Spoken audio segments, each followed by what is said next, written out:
All right, team, let's get straight into the field here. Trump's strategy for immigration and border control. His first move? Mass deportations, the largest one in U.S. history if he gets this mission off the ground. That's millions we're talking about. Illegals getting the boot.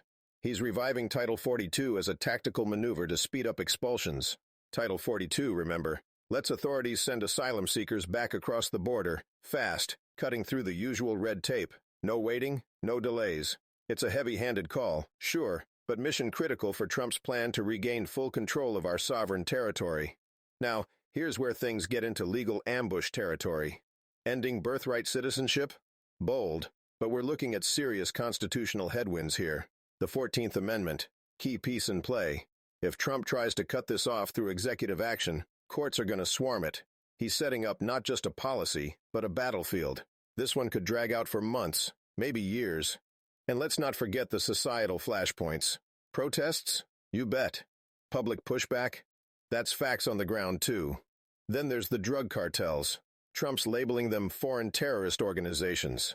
This is a tactic aimed at bringing maximum firepower against operations that have plagued this country for decades. Designation comes with enforcement challenges, though. Coordination, logistics, intelligence sharing. It's a triage scenario.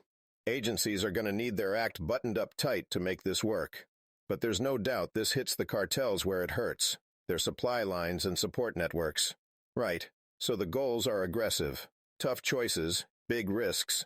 But Trump's determined to push full throttle. And make no mistake, every move he's planning is designed for maximum impact out of the gate. All right, let's shift gears to energy independence. Trump's declared a national energy emergency, folks. That's his opening salvo to ramp up domestic oil and gas production like we're gearing up for a wartime effort. He's called it Mission Critical, anchoring the U.S. economy to energy autonomy straight out of the gate. Texas especially stands to gain big here. Jobs, growth, you name it. But it's not just Texas. Energy-producing states across the board are going to feel the impact as exploration and drilling kick into high gear. Now, part of this strategy involves exiting the Paris Climate Accord. Yeah, that's a tactical withdrawal from international commitments on climate policy.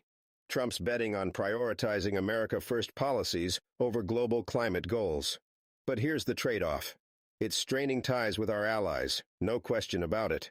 Countries that see the U.S. as a partner on environmental challenges, they're not thrilled. Call it collateral damage in the pursuit of sovereignty.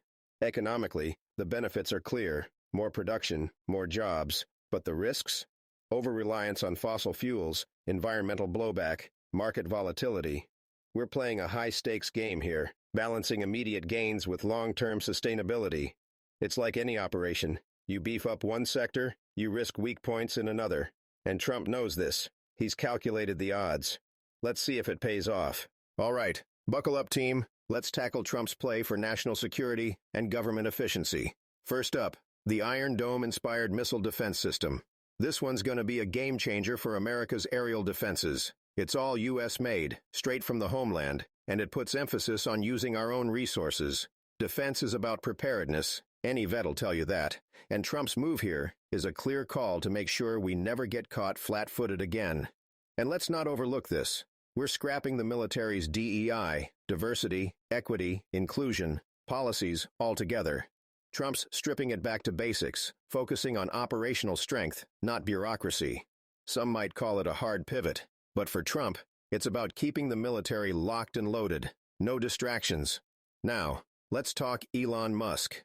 The man, the myth, the headline maker. Musk's been tasked with leading the Department of Government Efficiency. His mission?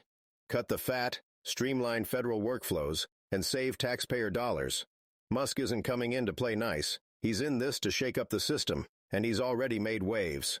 Internal friction? Yeah, that's popping up. Reports of disputes with co-leaders like Ramaswamy are making this a pressure cooker. And let's be real, folks. When your team's bickering out the gate, it's hard to hit peak performance.